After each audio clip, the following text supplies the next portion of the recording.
O Supremo Tribunal Federal já pode julgar a acusação de que o casal Gleisi Hoffmann e Paulo Bernardo recebeu R$ 1 milhão de propina no esquema da Petrobras.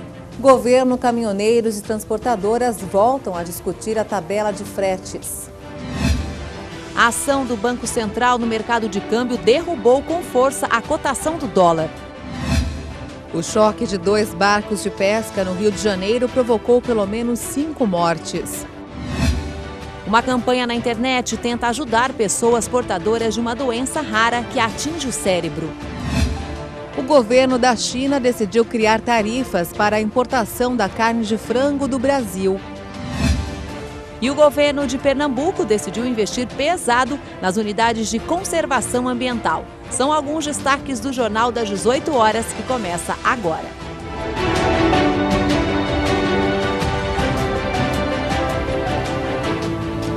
Olá, boa noite. Boa noite. A Agência Nacional de Transportes Terrestres começou hoje uma nova reunião com representantes das transportadoras e caminhoneiros para discutir a tabela de fretes. Na semana passada, o governo aumentou o preço do frete em 40%. Ontem, reduziu o aumento para 20%. Poucas horas depois, cancelou tudo e as conversas continuam. A Agência Nacional de Transportes Terrestres informou que o encontro iniciado nesta manhã na sede da entidade em Brasília, com representantes dos caminhoneiros sobre os preços mínimos da tabela de fretes, é puramente técnico e não produzirá efeitos imediatos. Nesta quinta-feira, o ministro dos Transportes, Walter Casimiro, chegou a anunciar uma nova tabela de fretes que, segundo ele, reduziria em média 20% os preços cobrados. Segundo o ministro, a metodologia usada para a formulação era possível e com preços mais próximos aos praticados pelo mercado.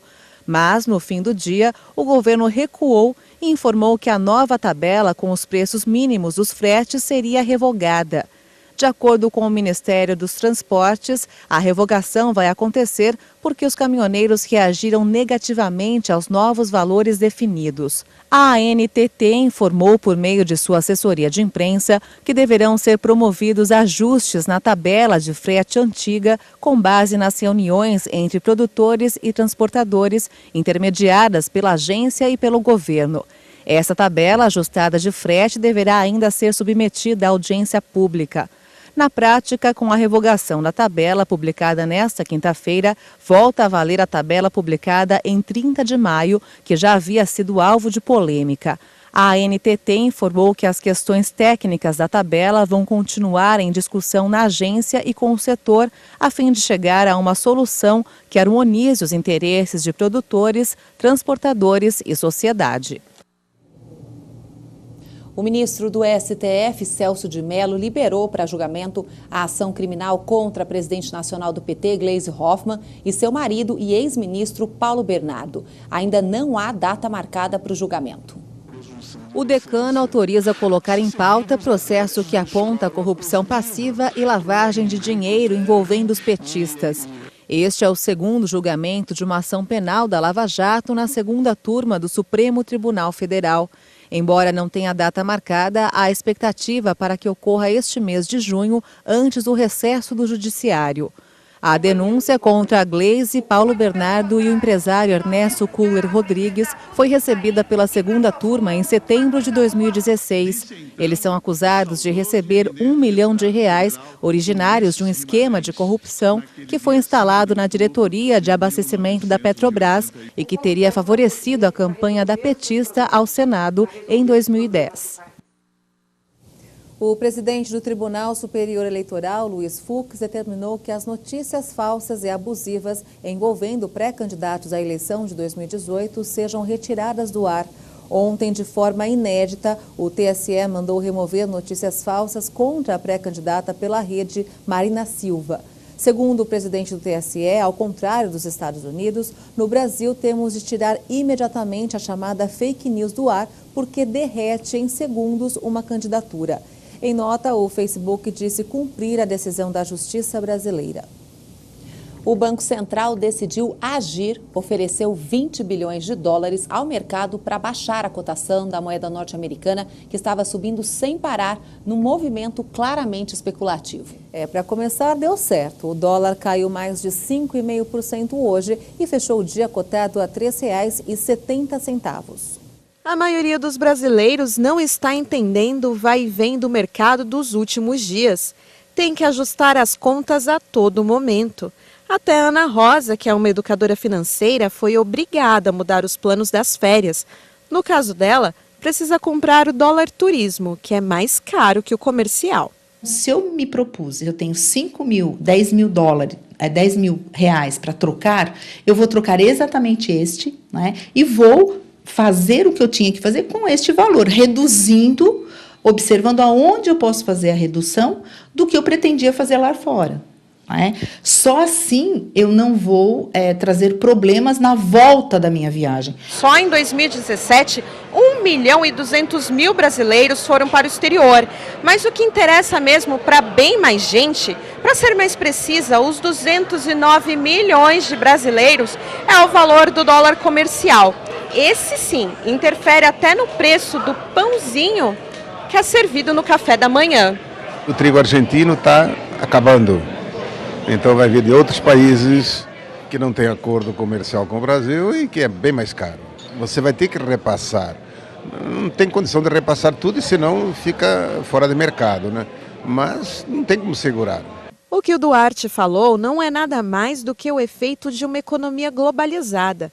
Todos dependem de todos. De repente é uma matéria-prima que eu preciso, né? Como eu vou parar a minha fabricação? Ou eu trago neste momento os materiais neste valor de dólar, terei que subir muito o meu produto e aí então, na competitividade junto a outros, né, de repente eu vou perder. Então, o que fazer neste momento demanda muita análise, muita observação e muito cuidado. E tem mais. O mercado ainda está preocupado com a greve dos caminhoneiros, com a situação das contas públicas e com a política econômica dos Estados Unidos, que afeta o mundo inteiro. Numa hora destas, os operadores de câmbio saem comprando e vendendo sem saber direito o que é certo. É o efeito manada. Mas agora que o Banco Central informou que vai agir com maior rigor no mercado de câmbio, a expectativa é de alguns dias melhores.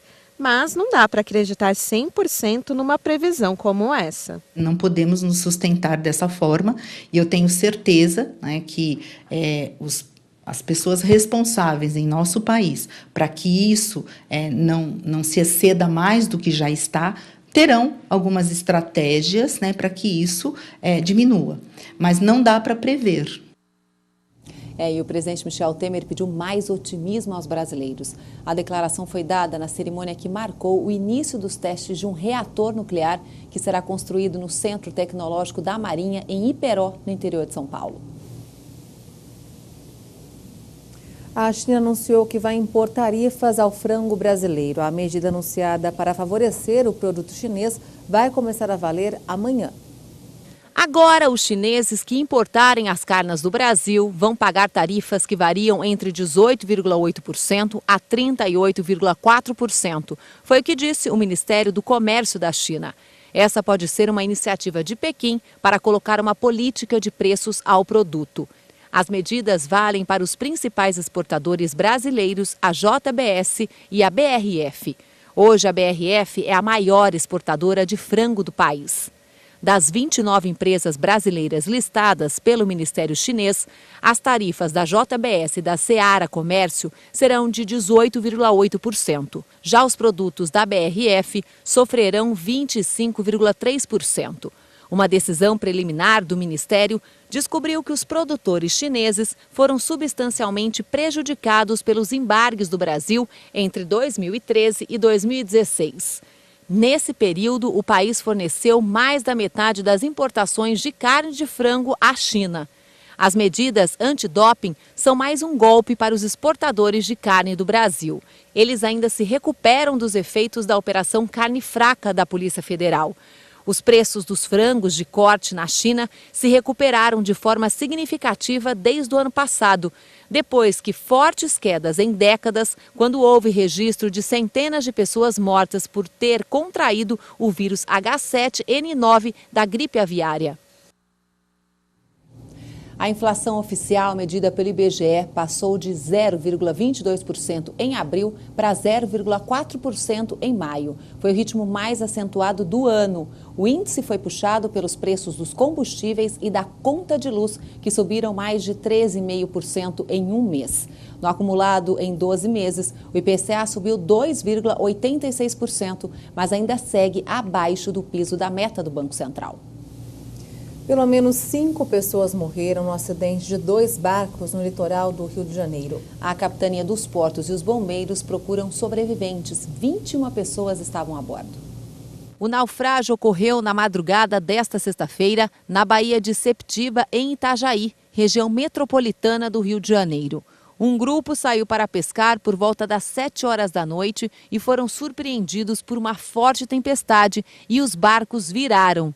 De acordo com um funcionário do porto, um rebocador fez contato avisando que teria homens ao mar. Bombeiros dos quartéis de Septiba, Angra dos Reis e Barra, além do apoio de um helicóptero da corporação, trabalham na região. As buscas começaram logo após o naufrágio, ainda no início da madrugada desta sexta-feira. 2 lanchas estão percorrendo toda a área da bacia de Septiba. A fuga de bandidos no Rio de Janeiro provocou um tiroteio agora à tarde na área militar do Rio, na zona sul da cidade. O bondinho do Pão de Açúcar, uma das principais áreas turísticas, foi fechado. Os pousos e decolagens no aeroporto Santos Dumont foram interrompidos durante 15 minutos. No bairro da Urca, um policial militar foi ferido na perna por estilhaços de granada. Testemunhas informaram que um dos bandidos teria fugido pela mata. Mais 2 ônibus foram incendiados ontem à noite em Minas Gerais. O ataque a ônibus coletivos, prédios e veículos públicos já chega aí a 106 em 37 cidades. A polícia de Minas Gerais prendeu pelo menos 80 pessoas suspeitas de ligação com os ataques contra ônibus e prédios públicos. 22 menores de idade foram apreendidos. A suspeita é de que a ordem para os ataques tenha partido de uma facção criminosa que surgiu em São Paulo e atua em vários estados no país. Seria uma retaliação à instalação de bloqueadores de celulares em presídios. Desde domingo, já foram 64 ataques em 37 cidades. A Polícia Federal realizou uma operação nesta sexta-feira para prender os membros da facção no Triângulo Mineiro. Além disso, detentos que fazem parte da organização criminosa foram transferidos da penitenciária de Uberaba por terem relação com o ataque. E veja a seguir a campanha na internet que procura ajuda para quem tem uma doença rara no cérebro. E ainda, o governo de Pernambuco decidiu investir pesado nas unidades de conservação ambiental. Os detalhes em instantes, até já.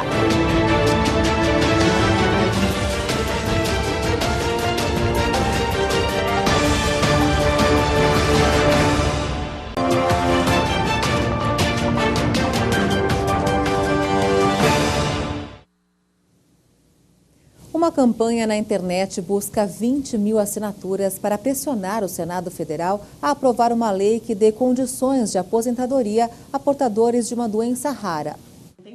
Loreta é uma das pouco mais de 150 pessoas diagnosticadas com a doença no Brasil, que também é conhecida como pseudotumor cerebral. Primeiro você passa numa unidade básica de saúde, depois encaminha para um outro profissional. E nesse encaminhar, meses vão passando. E a dor de cabeça ela é incapacitante. Você não consegue ter uma qualidade de vida. Você só quer ficar no escuro porque a luz atrapalha muito, aumenta a dor de cabeça, o barulho aumenta a dor de cabeça. Então, até você conseguir, às vezes, uma tomografia, uma punção lombar pelo SUS, vai muito tempo. As dores, elas são alerta, tá? Mas, assim, acho que o principal problema que a pessoa tem mesmo é perda visual. Tá? Então, a pessoa ela pode chegar a ficar maurótica, perder a visão completamente se não for tratado. Para diminuir os sintomas e ter mais qualidade de vida, Loreta precisou passar por uma cirurgia na cabeça, onde foi instalada uma válvula de drenagem. Como ela é confundida às vezes com uma sinusite, com uma enxaqueca, você passa por diversos médicos até chegar num neuro para ter o diagnóstico. E aí esse diagnóstico é feito com um exame oftalmológico, né, para ver se tem edema de papila, e punção lombar, que é introduzir uma agulha de raque na coluna e drenar o líquido. Se tiver acima de 25 milímetros de água, você tem o diagnóstico. Tem gente que acima de 20 já está fazendo edema. Então, é complicado você ter esse diagnóstico.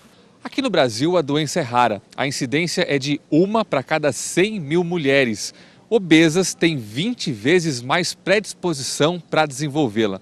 O curioso é que a causa é desconhecida. O que se sabe é que ela é uma consequência de outra doença que ainda não foi descoberta pelos médicos. Eventualmente a gente realmente não detecta e por isso que chama hipertensão intracraniana idiopática, porque é uma hipertensão intracraniana cuja causa a gente não sabe. Os pacientes brasileiros iniciaram uma campanha que pede ao Senado Federal que aprove um projeto de lei que dê condições de aposentadoria para quem é portador da doença. Loreta diz que precisa de ajuda da sociedade, pois são necessárias 20 mil assinaturas. E até agora o grupo só conseguiu 3 mil. No Facebook é só jogar hipertensão intracraniana idiopática e no Insta também. Você vai acessar lá, curtir, e lá tem um link direcionado para o Senado direto com o nosso projeto. Ele vai estar explicando o projeto. Lá você pode conhecer as 157 mulheres e tem alguns homens que têm essa doença no Brasil inteiro. No Mato Grosso do Sul nós somos 2. E aí você pode ler um pouquinho da história, como que é a doença. A Procuradoria-Geral da República vai investigar senadores e ex-ministros sobre doações para campanhas em 2014. A suspeita é que foram feitos repasses de 40 milhões de reais da JF a políticos do MDB. A Procuradora-Geral da República, Raquel Dodge, respondeu ao ministro Edson Fachin, relator da Operação Lava Jato no Supremo Tribunal Federal, que pretende investigar 9 pessoas por vantagem indevida. Os alvos no caso que investiga o repasse de 40 milhões de reais da JF são políticos do MDB, sendo 6 senadores, 2 ex-ministros e um ministro do Tribunal de Contas da União. Os envolvidos que vão ser investigados são os senadores Renan Calheiros, Jader Barbalho, Eunício Oliveira, Eduardo Braga, Valdir Raupp e Dário Berger. Também são alvos no inquérito o ministro do TCU, Vital do Rego, e os ex-ministros Éder Barbalho e Guido Mantega. Todos negam que tivessem recebido qualquer vantagem indevida. O inquérito é baseado nas delações de Sérgio Machado, ex-senador pelo MDB e ex-presidente da Transpetro, e Ricardo Saldi, ex-executivo da JF. Um juiz eleitoral recebeu denúncia contra o ex-prefeito de São Paulo, Fernando Haddad, por uso de Caixa 2 na campanha de 2012. Ele ainda não é considerado réu no processo que envolve a empreiteira UTC. O juiz Francisco Chintati, da primeira zona eleitoral de São Paulo, recebeu denúncia feita pelo Ministério Público Eleitoral contra o ex-prefeito de São Paulo, Fernando Haddad. Ele é acusado da prática de Caixa 2 na campanha de 2012 por supostamente ter recebido por fora recursos da empreiteira UTC, investigada na Operação Lava Jato. A assessoria de Haddad ressaltou que o ex-prefeito ainda não é considerado réu e segue apenas como acusado no processo. De acordo com a nota, o juiz marcou uma audiência de conciliação para o dia 15 de julho. Segundo o promotor Luiz Henrique Dalpós, a investigação do caso teve como base inicial delações à Lava Jato que foram cruzadas com planilhas do PT encontradas nas apurações da Operação Custo Brasil. Na nota, o ex-prefeito informou que o juiz Francisco Chintati confirmou que a denúncia apresentada pelo promotor Luiz Henrique Dalpós apenas cumpriu as formalidades legais e que antes da audiência não há como o ex-prefeito ser considerado réu. Haddad, que foi prefeito de São Paulo entre 2013 e 2016, é cotado como um plano B do PT para a corrida presidencial diante da inelegibilidade do ex-presidente Lula. E o deputado estadual Cabo Júlio se entregou hoje em Belo Horizonte. Ele foi condenado a 6 anos de prisão por envolvimento de desvio de dinheiro público na área da saúde. A prisão do deputado mineiro MDBista foi determinada pelo Tribunal Federal Regional da Primeira Região no processo referente à Operação Sanguessuga. As apurações de 2006 indicaram que houve esquema de desvio de dinheiro público na compra de ambulâncias e pagamento de propinas a parlamentares. O cabo Júlio se apresentou no batalhão do Corpo de Bombeiros da região da Pampulha, em Belo Horizonte. Ele vai cumprir a pena de 6 anos de prisão em regime semiaberto. O advogado do deputado disse que as penas são de fraude e corrupção passiva e que vai recorrer da decisão. A Justiça Federal ainda diverge sobre o tempo de pena e o tipo de crime. Ontem mesmo, o tribunal disse que o deputado foi condenado por improbidade administrativa e deveria cumprir pena de 4 anos de reclusão e 40 dias de multa. Ontem, o cabo publicou um vídeo em seu blog falando sobre a decisão da Justiça. O presidente dos Estados Unidos, Donald Trump, desembarcou nesta sexta-feira no Canadá, onde pediu ao G7 que reintegre a Rússia, excluída do grupo em 2014. O presidente americano Donald Trump deve enfrentar uma tensa confrontação com aliados do G7 nesta sexta-feira e no sábado. Líderes de diversos países se mostraram indignados com as novas tarifas americanas. Antes de embarcar para o Canadá, o líder americano disse em tom de ironia que pretende pactos comerciais que considerou injustos entre sócios dos Estados Unidos. Nós não vamos aceitar as negociações da forma que estão. A União Europeia nos trata injustamente. O Canadá e o México também. Com isso dito, acho que podemos fazer um acordo facilmente. Trump pediu ao G7 que reintegre a Rússia, excluída do grupo em 2014. O pedido foi uma nova provocação de Trump antes de encarar os líderes Emmanuel Macron, Angela Merkel, Theresa May e Giuseppe Conte. Os 4 europeus demonstraram impaciência diante das ameaças de guerra comercial do presidente americano. E agora é hora de falar sobre esporte. Quem está aqui com a gente é a Renata Caetano. E ela vai falar pra gente como é que foi, então, o último treino da Seleção Brasileira para o amistoso de domingo. Boa noite, Mari, Maria Alice. Olha só, no último treino em Londres, antes da partida para Viena, o que chamou a atenção foi a ausência de Fred. Ele se machucou ontem e hoje não participou das atividades do grupo. Um dia após deixar o campo mancando, Fred fez fisioterapia e não treinou nesta sexta-feira. O novo reforço do Manchester United tem um trauma no tornozelo direito, fruto de uma falta de Casemiro durante os trabalhos de ontem, e não deve ficar à disposição de Tite no amistoso deste domingo. Segundo a equipe médica, o tornozelo de Fred amanheceu melhor, mas é preciso esperar um pouco mais para avaliar a necessidade de exames ou tratamentos específicos. Quem ficou feliz de participar dos treinos com os melhores jogadores de futebol do país foram os meninos da equipe sub-20, que viveram uma experiência única ao serem convocados para ajudar na preparação para o Mundial. Esse período que eu passei com eles aqui foi um período de muita importância para mim. Fazer parte de um grupo de Copa do Mundo, do nível da seleção brasileira, para mim é uma coisa muito gratificante. Vou usar no clube o que eu aprendi aqui. Estar com eles, para mim foi fenomenal. Então, é um período que eu vou levar para a vida toda. Tivemos muitos aprendizados, muitos companheiros, fizemos bastante amizades. E eu acho que isso valeu muito a pena para o nosso futuro, nos treinamentos, como pessoa e conviver com eles também. Primeiro é o conceito, né? Acho que está sendo um grande sucesso poder trazer os atletas da Sub-20 para estar próxima da principal. É um conceito interessante em termos de integração, em termos de conhecimento dos próprios atletas, né? Isso para nós está sendo muito bom, muito positivo. E no último dia do grupo em Londres, o coordenador de seleções, Edu Gaspar, elogiou a estrutura do CT do Tottenham, onde a seleção ficou hospedada.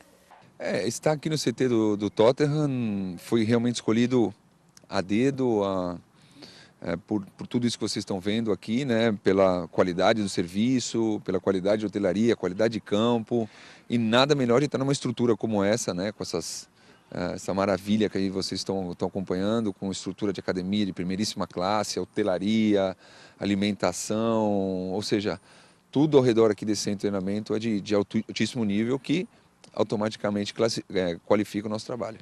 E a seleção brasileira já tem foto oficial para a Copa do Mundo. Com a numeração que vão utilizar no Mundial da Rússia, os 23 jogadores aparecem acompanhados por 10 integrantes da comissão técnica, se preparando para o registro histórico.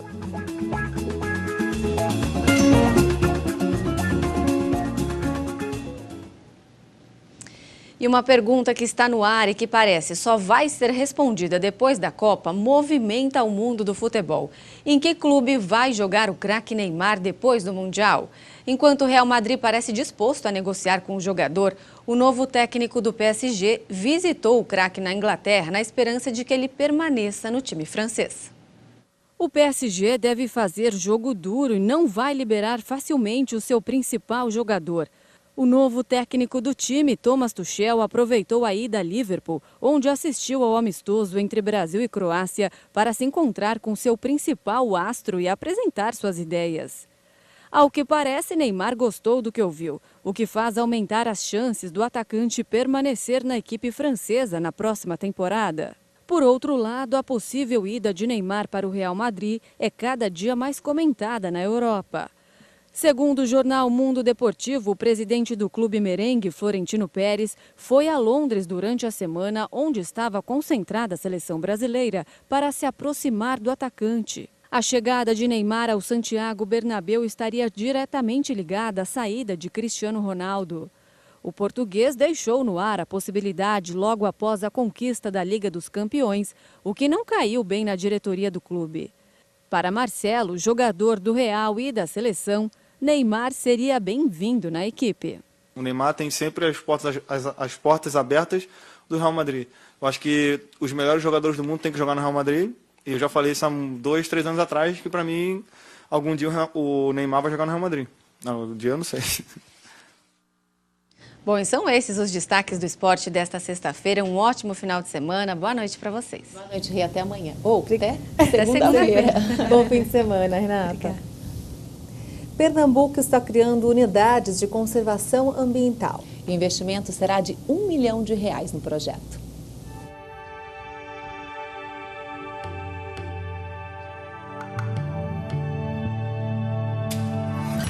Belezas naturais e muita riqueza em biodiversidade. Este é o estado de Pernambuco, com tantas maravilhas feitas pela natureza. Mas para que tudo isso continue nos próximos anos, é preciso ter alguns cuidados. Este foi o motivo da Agência Estadual de Meio Ambiente para liberar recursos para a criação de unidades de conservação ambiental. O que o CPRH está pedindo é que eles apresentem uma proposta com a ideia de um diagnóstico, ou seja, quais são as áreas potenciais que esses municípios têm para a criação de unidade de conservação. Com isso, a CPRH, já no edital de chamamento, colocou um termo de referência anexo, onde eles só precisam complementar esse termo fazendo as adequações necessárias para cada município. E lá tem desde a justificativa, passando até pelo valor a ser utilizado nessa proposta. Pernambuco tem hoje 82 unidades de conservação ambiental. Essas áreas são cuidadas pelo governo federal e também pelo governo de Pernambuco. A ideia agora é chamar os municípios para este trabalho de preservação da natureza. R$1 milhão vão ser investidos em projetos dos municípios para criar as unidades de conservação ambiental. O que é a unidade de conservação? É um território protegido, que pode ser tanto de proteção integral ou de uso sustentável, conforme a legislação federal e estadual. Nelas, depois de indicada a categoria, a gente pode verificar o que pode ser feito dentro dela, como por exemplo, pode ser uma reserva extrativista, pode ser uma área que tenha contemplação, pode ser uma área que também tenha ecoturismo. Então vai depender muito da especificidade de cada unidade ou de cada proposta que chega a CPRH. Nos projetos, os municípios devem apresentar à Agência Estadual de Meio Ambiente as características do local onde vai ser a unidade de conservação ambiental. A unidade de conservação ela tem que ter algo que chame para ser uma unidade de conservação. Algumas vezes, como foi colocado por você, é uma nascente importante, é um animal que reside ali endêmico ou uma área de diversidade mesmo, com floresta, com recurso hídrico e com animais que faz com que aquela área seja contemplada com uma unidade de conservação. Para o diretor-presidente da CPRH, Pernambuco tem hoje uma necessidade de se preocupar ainda mais com a natureza. E Por isso é preciso pensar nesses projetos. A ideia é estimular esses municípios a criarem essas unidades de conservação. Foi pelo fato da gente sentir que a gente precisa melhorar ainda mais a gestão ambiental dentro do estado. E os municípios que estão na ponta são atores fundamentais nesse processo. Então a ideia é que a gente consiga fomentar essas unidades de conservação com uma ênfase maior na gestão municipal. Então os municípios terão, na verdade, autonomia para administrar essas unidades de conservação. Como sabemos que o caixa é apertado do município, a ideia do Estado foi ajudar no diagnóstico e posteriormente, quem sabe, ajudar na própria criação, com a elaboração dos planos de manejo e constituição dos conselhos gestores. Ainda segundo a CPRH, a fiscalização das novas unidades de conservação ambiental deverá ser feita pelos municípios. A CPRH destaca a importância de fiscalizar com frequência essas áreas para que não haja prejuízos ao meio ambiente.